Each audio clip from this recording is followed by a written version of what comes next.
안녕하세요, 여러분. 오늘도 저희 채널을 찾아주셔서 정말 감사해요. 오늘은 많은 분들이 궁금해하시는 주제를 가지고 왔어요.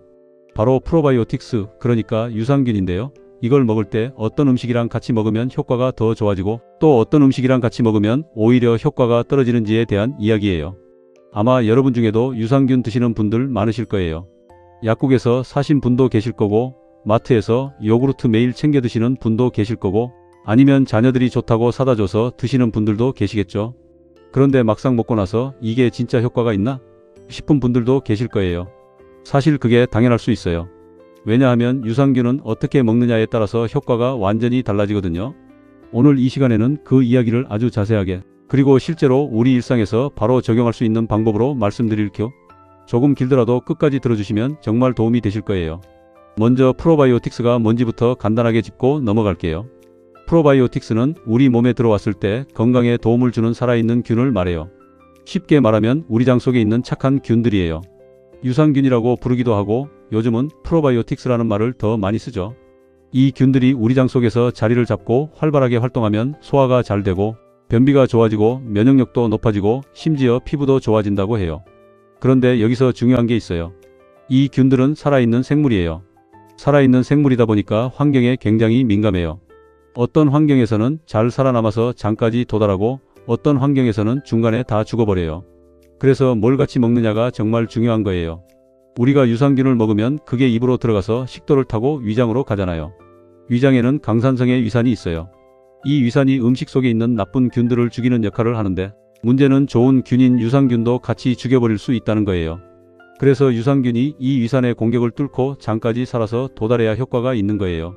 그런데 뭘 같이 먹느냐에 따라서 위산의 강도가 달라지고 장까지 살아서 도달하는 균의 숫자가 달라져요. 그게 바로 오늘 이야기의 핵심이에요. 자, 그럼 본격적으로 시작해 볼게요. 먼저 프로바이오틱스와 궁합이 좋은 음식들부터 말씀드릴게요. 첫 번째로 말씀드릴 음식은 프리바이오틱스가 풍부한 음식들이에요. 프리바이오틱스라고 하면 좀 생소하게 들리실 수 있는데요. 쉽게 말해서 유산균의 먹이가 되는 성분이에요. 프로바이오틱스가 우리 장 속에 사는 착한 균이라면 프리바이오틱스는 그 착한 균들이 먹고 자라는 먹이인 거죠. 그래서 이 두 가지를 같이 먹으면 시너지 효과가 엄청나요. 이걸 전문적으로는 신바이오틱스라고 부르기도 해요. 프로바이오틱스랑 프리바이오틱스를 합쳐 놓은 거라서요. 프리바이오틱스가 풍부한 음식이 어떤 게 있냐면요. 대표적으로 양파가 있어요. 양파에는 이눌린이라는 성분이 굉장히 많이 들어있는데 이게 유산균의 먹이로 딱이에요. 그래서 유산균 드실 때 양파를 같이 드시거나 양파가 들어간 음식을 드시면 좋아요. 마늘도 마찬가지예요. 마늘에도 프리바이오틱스 성분이 풍부해요. 우리 한국 음식에 마늘이 얼마나 많이 들어가요? 김치에도 들어가고 된장찌개에도 들어가고 불고기에도 들어가고 그러니까 우리 전통 식단이 얼마나 과학적인지 다시 한번 느껴지시죠? 바나나도 프리바이오틱스가 풍부한 음식이에요. 특히 살짝 덜 익어서 아직 초록빛이 도는 바나나에 프리바이오틱스 성분이 더 많아요. 너무 노랗게 익어버린 바나나보다 약간 단단한 바나나가 유산균 먹이로는 더 좋다는 거예요. 귀리도 굉장히 좋아요. 오트밀 드시는 분들 많으시죠? 귀리에 들어있는 베타글루칸이라는 성분이 유산균의 먹이 역할을 해요. 거기다 귀리는 혈당 조절에도 도움이 되니까 50대, 60대 분들한테는 정말 일석이조예요. 그 다음으로 아스파라거스도 있어요. 아스파라거스가 우리나라에서는 좀 낯선 채소이긴 한데 요즘 마트에서도 많이 파니까 한번 드셔보세요. 이눌린 함량이 굉장히 높아서 유산균 먹이로 최고예요. 그리고 무엇보다 리크라는 채소도 있는데 리크는 서양 대파 같은 건데요. 이것도 프리바이오틱스 성분이 풍부해요. 두 번째로 궁합이 좋은 음식은 발효식품이에요. 이건 사실 어떻게 보면 당연한 얘기인데요. 발효식품에는 이미 유산균이 들어있거든요. 그러니까 유산균 보충제를 드실 때 발효식품을 같이 드시면 균의 종류도 다양해지고 서로 도와주는 효과가 있어요. 대표적인 발효식품이 뭐가 있냐면요. 우선 김치죠. 김치는 진짜 대단한 음식이에요. 김치 한 가지에 들어있는 유산균의 종류가 수십 가지가 넘어요. 락토바실러스라는 유산균이 특히 많은데 이게 장 건강에 정말 좋아요. 요즘 외국에서도 김치가 건강식으로 엄청 주목받고 있잖아요. 우리가 매일 밥상에 올리는 김치가 사실 세계 최고의 프로바이오틱스 식품 중 하나인 거예요. 된장도 빠질 수 없어요. 된장에는 고초균이라는 균이 풍부한데 이게 장 건강뿐만 아니라 혈전을 녹이는데도 도움이 된다는 연구 결과도 있어요. 청국장은 된장보다 발효 기간이 짧아서 균이 더 살아있는 형태로 많이 있어요. 그래서 청국장을 끓여서 드시면 열에 약간 죽긴 하지만 그래도 발효 과정에서 만들어진 좋은 물질들은 남아있어요. 날 것으로 드시면 균도 그대로 섭취할 수 있고요. 요구르트는 정말 대표적인 프로바이오틱스 음식이잖아요. 그냥 마시는 요구르트보다는 그릭 요구르트처럼 좀 더 진한 형태가 균의 숫자도 많고 단백질도 풍부해서 좋아요. 캐피어라고 들어보셨어요? 요즘 건강식품 쪽에서 많이 주목받는 건데 발효 우유의 일종이에요. 일반 요구르트보다 더 다양한 종류의 균이 들어있어서 장 건강에 굉장히 좋다고 해요. 세 번째로 궁합이 좋은 음식은 오메가3가 풍부한 음식이에요. 이게 좀 의외일 수도 있는데요. 오메가3가 장 속의 염증을 줄여주는 역할을 해요. 장에 염증이 있으면 유산균이 자리 잡기가 어려워요. 그래서 오메가3로 장의 환경을 좋게 만들어주면 유산균이 더 잘 정착할 수 있어요. 오메가3가 풍부한 음식으로는 고등어, 연어, 정어리 같은 등 푸른 생선이 있어요. 특히 고등어는 우리나라에서 정말 흔하고 저렴한데 영양은 최고죠. 일주일에 두세 번 고등어 구이 드시는 분들은 장 건강을 스스로 잘 챙기고 계신 거예요. 호두도 오메가3가 풍부해요. 아몬드나 땅콩보다 호두가 오메가3 함량이 훨씬 높아요. 아마씨도 있어요. 아마씨 가루를 요구르트에 뿌려서 드시면 오메가3랑 프로바이오틱스를 동시에 섭취할 수 있어서 정말 좋아요. 네 번째로는 식이섬유가 풍부한 음식이에요. 식이섬유는 유산균의 먹이 역할을 하면서 동시에 장 운동을 도와주는 역할도 해요. 특히 수용성 식이섬유가 유산균한테 좋아요. 수용성 식이섬유가 많은 음식으로는 사과가 있어요. 사과 껍질에 특히 많아요. 사과를 껍질째 드시는 분들이 얼마나 현명한지 몰라요. 배도 좋아요. 배에 들어있는 팩틴이라는 성분이 수용성 식이섬유인데 유산균 먹이로 딱 좋아요. 콩류도 식이섬유가 풍부해요. 검은콩, 렌틸콩, 병아리콩 이런 것들인데요. 우리나라 식단에서는 검은콩이 가장 친숙하죠. 검은콩밥 자주 드시는 분들 장이 건강한 이유가 있는 거예요. 브로콜리도 굉장히 좋아요. 브로콜리에는 식이섬유도 풍부하고 항산화 성분도 많아서 유산균과 정말 잘 맞아요. 브로콜리를 너무 오래 삶으면 영양소가 파괴되니까 살짝만 데쳐서 드시거나 생으로 드시는 게 좋아요. 다섯 번째로는 물이에요. 당연한 얘기 같지만 물이 굉장히 중요해요. 유산균이 장 속에서 활동하려면 충분한 수분이 필요해요. 수분이 부족하면 장이 건조해지고 유산균이 활동하기 어려운 환경이 돼요. 하루에 물을 1.5리터에서 2리터 정도 마시는 게 좋은데 유산균을 드실 때는 특히 충분한 물을 같이 드시는 게 좋아요. 단 너무 뜨거운 물은 안 돼요. 뜨거운 물은 유산균을 죽일 수 있거든요. 미지근한 물이나 상온의 물이 좋아요. 자, 이제 궁합이 좋은 음식들을 쭉 살펴봤는데요. 이번에는 반대로 프로바이오틱스와 궁합이 맞지 않는 음식들, 같이 먹으면 안 되거나 조심해야 할 음식들을 말씀드릴게요. 이게 사실 더 중요할 수도 있어요. 아무리 좋은 유산균을 비싸게 사서 먹어도 이런 음식들이랑 같이 먹으면 다 소용없어지거든요. 첫 번째로 조심해야 할 음식은 설탕이 많이 든 음식이에요. 설탕은 나쁜 균들의 먹이에요. 우리 장 속에는 좋은 균도 있고 나쁜 균도 있는데 설탕을 많이 먹으면 나쁜 균들이 신나서 막 번식해요. 그럼 상대적으로 좋은 균들이 밀려나게 되는 거죠. 그러니까 유산균을 아무리 열심히 먹어도 설탕을 엄청 많이 먹으면 나쁜 균들이 더 많아지는 상황이 생겨요. 특히 조심해야 할 게 시중에 파는 달달한 요구르트예요. 요구르트 좋다고 드시는 분들 많은데 마트에서 파는 달달한 요구르트 중에는 설탕이 엄청나게 들어간 것들이 있어요. 그러면 유산균 드시려고 먹는 건데 오히려 설탕도 같이 먹게 되는 거잖아요. 요구르트 사실 때는 성분표를 꼭 확인하셔야 해요. 당 함량이 낮은 걸 고르시거나 무가당 플레인 요구르트를 드시는 게 훨씬 좋아요. 탄산음료도 마찬가지예요. 콜라, 사이다 이런 음료들은 설탕도 많고 인산도 들어있어서 장 건강에 정말 안 좋아요. 유산균이랑 함께 드시면 절대 안 되는 조합이에요. 과자나 케이크, 빵도 조심하세요. 정제된 밀가루와 설탕이 많이 들어있는 음식들이 장 건강을 해칩니다. 두 번째로 조심해야 할 음식은 항생제가 들어있는 음식이에요. 항생제는 균을 죽이는 약이잖아요. 그러니까 항생제 드시면서 동시에 유산균 드시면 항생제가 유산균도 같이 죽여버려요. 항생제를 처방받으신 분들은 유산균을 최소 2시간에서 3시간 이상 시간 간격을 두고 드셔야 해요. 그리고 항생제 치료가 끝난 다음에는 더 적극적으로 유산균을 드셔서 항생제에 의해 타격받은 장내의 균형을 회복해야 해요. 그런데 항생제가 약에만 있는 게 아니에요. 우리가 먹는 음식 속에도 항생제 성분이 들어있을 수 있어요. 특히 일부 축산물에서 문제가 될 수 있어요. 공장식으로 키운 닭이나 돼지, 소 같은 경우 성장 촉진이나 질병 예방을 위해서 항생제를 사용하는 경우가 있거든요. 이런 항생제가 잔류해서 우리 몸에 들어오면 유산균에도 영향을 줄 수 있어요. 그래서 가능하면 항생제를 쓰지 않은 축산물을 선택하시는 게 좋고 유기농이나 자연방사 제품을 고르시는 것도 방법이에요. 세 번째로 조심해야 할 음식은 알코올이에요. 술 얘기를 빼놓을 수가 없죠. 알코올은 장 점막을 손상시키고 장내 세균의 균형을 무너뜨려요. 유산균을 드시는 날에 술을 마시면 유산균의 효과가 크게 떨어질 수 있어요. 특히 유산균을 먹고 나서 바로 술을 마시는 건 정말 좋지 않아요. 가끔씩 제 주변에 이런 분들이 계세요. 아침에 유산균 열심히 먹었는데 저녁에 회식 가서 술을 마신 거예요. 그러면 아침에 먹은 유산균이 다 소용없는 건 아니지만 분명히 효과가 감소해요. 술을 전혀 안 드시는 게 가장 좋지만 어쩔 수 없이 드셔야 하는 상황이라면 최대한 적게 드시고 물을 많이 드시는 게 도움이 돼요. 그리고 술 드신 다음 날 유산균을 더 챙겨 드시는 게 좋아요. 네 번째로 조심해야 할 음식은 뜨거운 음식이에요. 아까 물 얘기할 때도 잠깐 언급했는데요. 유산균은 열에 굉장히 약해요. 보통 40도 이상이 되면 유산균이 죽기 시작하고 60도 이상에서는 대부분 사멸해요. 그래서 뜨거운 커피나 뜨거운 차, 뜨거운 국을 마시고 바로 유산균을 드시는 건 좋지 않아요. 뜨거운 음식을 드셨다면 최소 30분 정도 지나서 드시는 게 좋아요. 그리고 유산균이 들어있는 발효식품도 너무 높은 온도에서 요리하면 안 돼요. 김치찌개 끓일 때 팔팔 끓이면 김치 속에 있던 유산균이 다 죽어버려요. 물론 김치찌개를 드실 때 얻을 수 있는 다른 영양소들은 있지만 살아있는 유산균을 원하신다면 생김치를 드시거나 김치찌개는 너무 오래 끓이지 않는 게 좋아요. 된장도 마찬가지예요. 된장찌개를 팔팔 끓이면 균이 죽어요.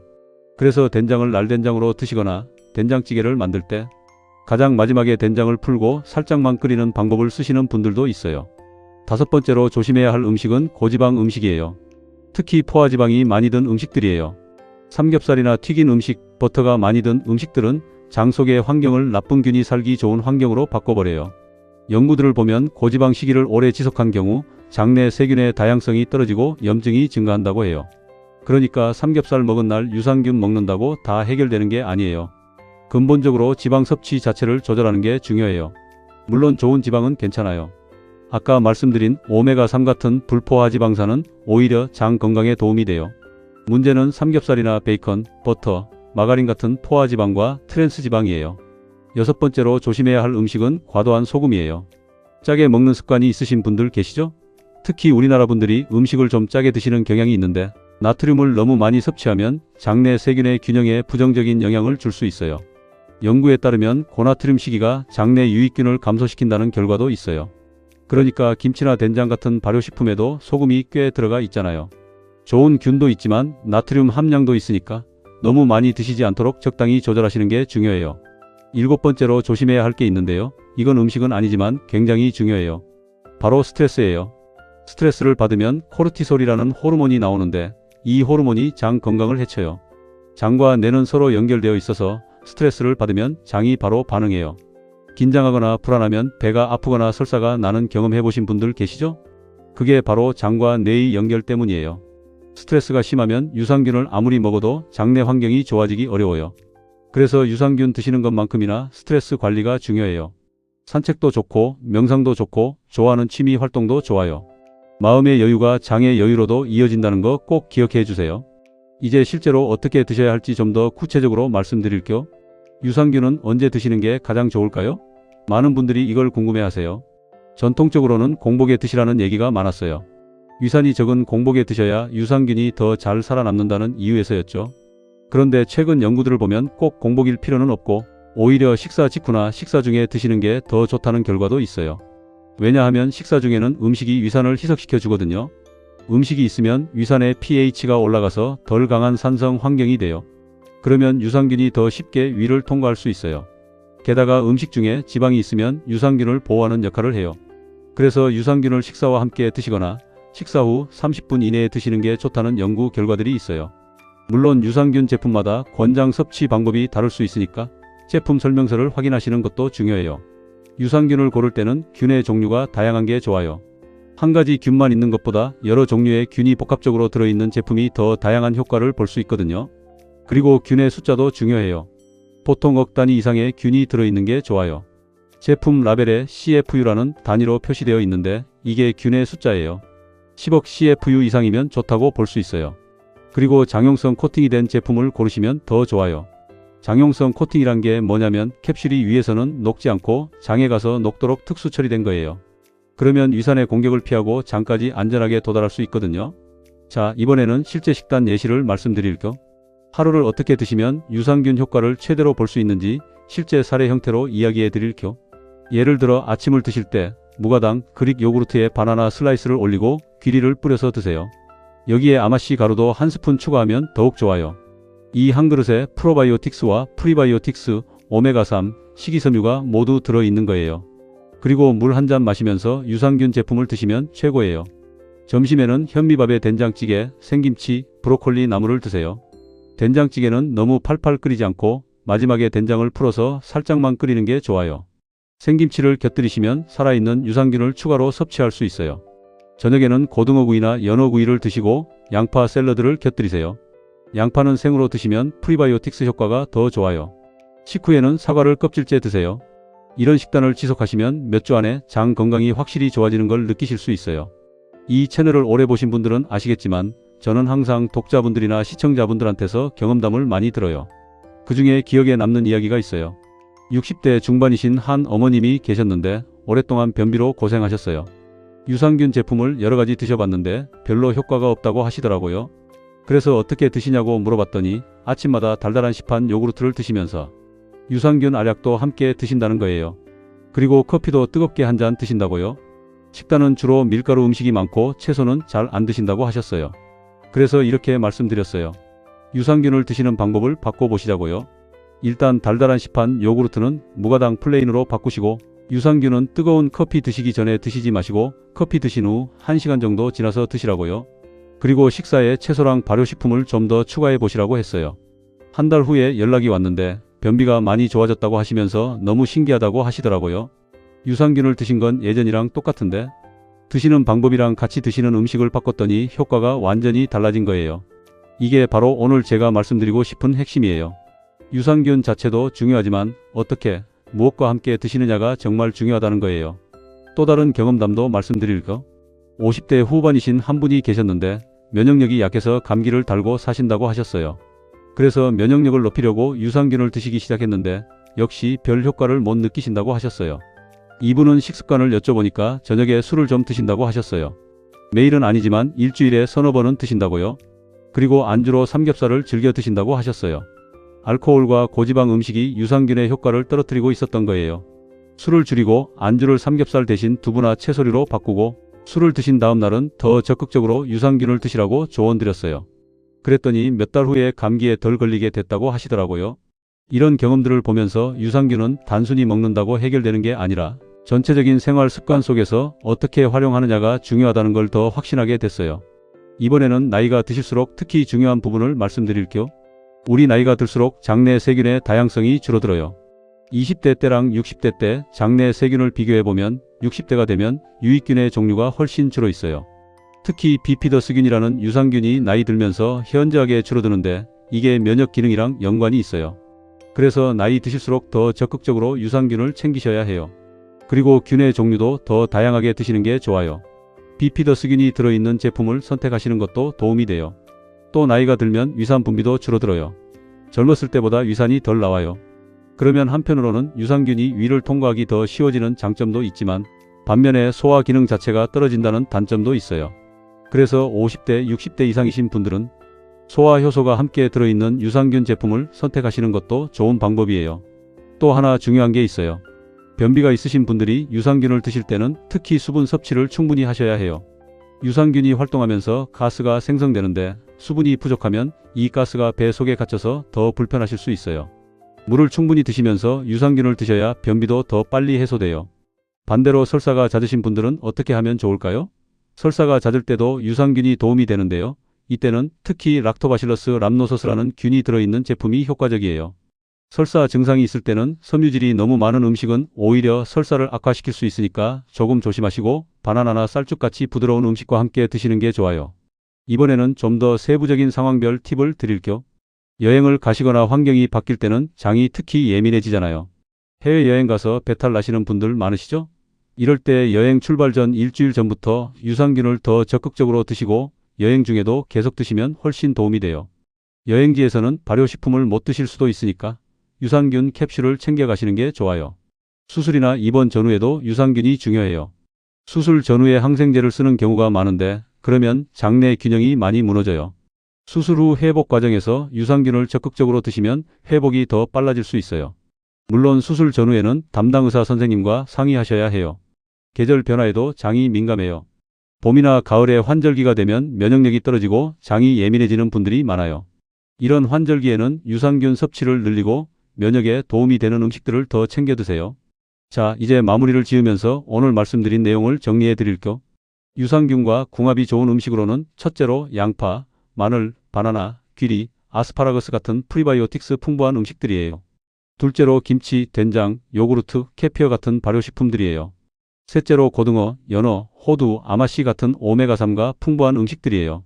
넷째로 사과, 배, 콩류, 브로콜리 같은 식이섬유가 풍부한 음식들이에요. 그리고 미지근한 물을 충분히 드시는 것도 꼭 기억하세요. 반대로 피하셔야 할 것들로는 설탕이 많이 든 음식, 달달한 시판 요구르트, 알코올, 뜨거운 음식과 음료, 포화지방이 많은 고지방 음식, 과도한 소금, 그리고 항생제예요. 그리고 음식은 아니지만 과도한 스트레스도 유산균의 적이라는 거 잊지 마세요. 유산균을 드실 때 가장 이상적인 방법은 식사 중이나 식사 직후에 드시는 거예요. 너무 뜨거운 음식이나 음료와는 시간 간격을 두세요. 그리고 항생제와는 2시간 이상 간격을 두고 드세요. 장 건강은 단기간에 되는 게 아니에요. 최소 한 달 이상 꾸준히 유산균을 드시면서 식습관을 개선하셔야 확실한 효과를 보실 수 있어요. 처음에는 배가 좀 더 부글거리거나 가스가 많아지는 느낌이 드실 수도 있는데 이건 장내 세균 환경이 바뀌는 과정에서 나타나는 정상적인 반응이에요. 보통 일주일에서 2주 정도 지나면 이런 불편감이 없어지고 장이 훨씬 편안해지는 걸 느끼실 수 있어요. 오늘 이야기가 여러분의 건강에 실질적인 도움이 되셨으면 좋겠어요. 비싼 유산균을 사서 드시는 것도 좋지만 어떻게 드시냐에 따라 그 효과가 몇 배씩 달라진다는 거 꼭 기억해 주세요. 우리 몸은 정말 정직하거든요. 올바르게 챙겨 드시면 반드시 좋은 결과로 돌아와요. 혹시 오늘 내용 중에 궁금한 점이 있으시거나 자신의 경험을 나누고 싶으신 분들은 댓글로 남겨주세요. 제가 꼭 읽고 도움이 될 수 있는 답변을 드릴게요. 그리고 주변에 유산균을 드시는 분들이 계시면 오늘 영상을 공유해 주시면 더 많은 분들께 도움이 될 수 있을 거예요. 다음에는 또 여러분 건강에 도움이 되는 주제로 찾아올게요. 오늘도 건강하고 행복한 하루 보내세요. 감사합니다.